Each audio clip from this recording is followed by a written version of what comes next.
Morjesta!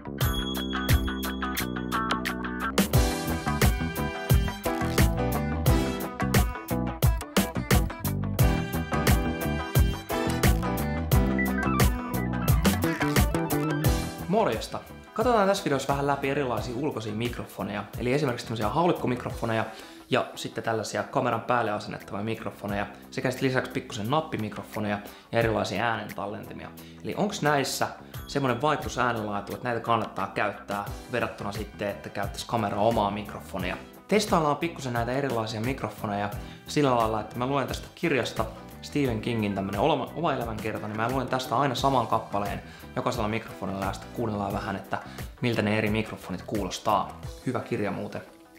Eli ensimmäisenä mikkinä meillä on Rode NTG2, joka on tämmönen noin 200 € haulikkomikrofoni, ja se mikrofoni on asetettu tällaisella puomilla juuri tähän niin kuin ruudun ulkopuolelle, eli se on ihan tässä niin, että se just se ei näy tässä kuvassa, mutta se on mahdollisimman lähellä mun suuta, eli se ottaa tästä mun löpinät nätisti talteen. Eli luetaan ensimmäinen ote. Jos haluat kirjailijaksi, sinun on ennen kaikkea luettava paljon ja kirjoitettava paljon.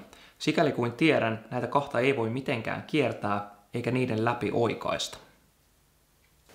Jos haluat kirjailijaksi, sinun on ennen kaikkea luettava paljon ja kirjoitettava paljon. Sikäli kuin tiedän, näitä kahta ei voi mitenkään kiertää eikä niiden läpi oikaista.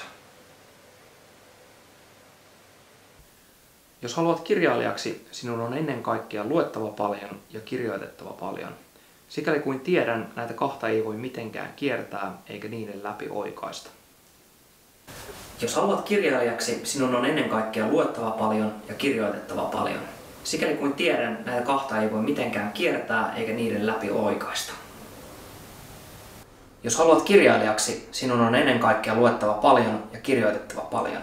Sikäli kuin tiedän, näitä kahta ei voi mitenkään kiertää eikä niiden läpi oikaista. Jos haluat kirjailijaksi, sinun on ennen kaikkea luettava paljon ja kirjoitettava paljon.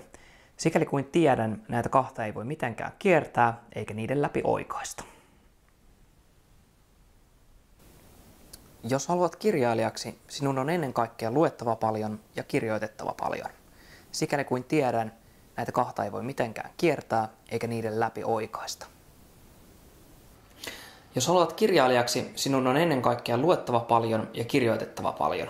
Sikäli kuin tiedän, näitä kahta ei voi mitenkään kiertää eikä niiden läpi oikaista. Jos haluat kirjailijaksi, sinun on ennen kaikkea luettava paljon ja kirjoitettava paljon. Sikäli kuin tiedän, näitä kahta ei voi mitenkään kiertää eikä niiden läpi oikaista. Jos haluat kirjailijaksi, sinun on ennen kaikkea luettava paljon ja kirjoitettava paljon. Sikäli kuin tiedän, näitä kahta ei voi mitenkään kiertää eikä niiden läpi oikaista. Jos haluat kirjailijaksi, sinun on ennen kaikkea luettava paljon ja kirjoitettava paljon. Sikäli kuin tiedän, näitä kahta ei voi mitenkään kiertää eikä niiden läpi oikaista.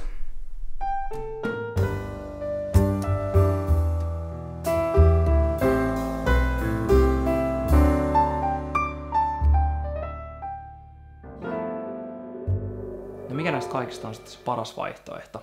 Tylsä vastaus siihen on, että sellaista ei ole olemassa.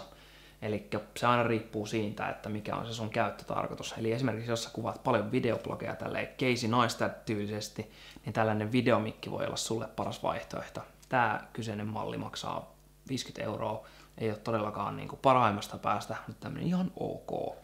Ja esimerkiksi sitten tämmönen 25 € nappimikki on aina hyvä investointi, koska se maksaa vähän, saa todella laadukasta ääntä, eikä tarvii mitään langattomia radiolähettimiä eikä yhtään mitään.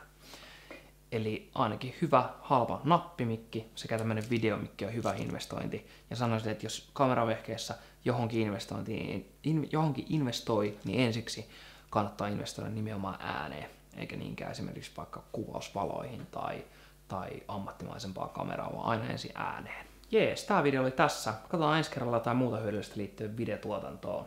Jos tykkäsit videosta, niin paina tykkää ja tilaa kanava. Ja jos sulla on jotain hyviä ehdotuksia, mistä haluaisit kuulla lisää ensi kerralla, niin laita kommenttina ehdotus alle. Palaillaan.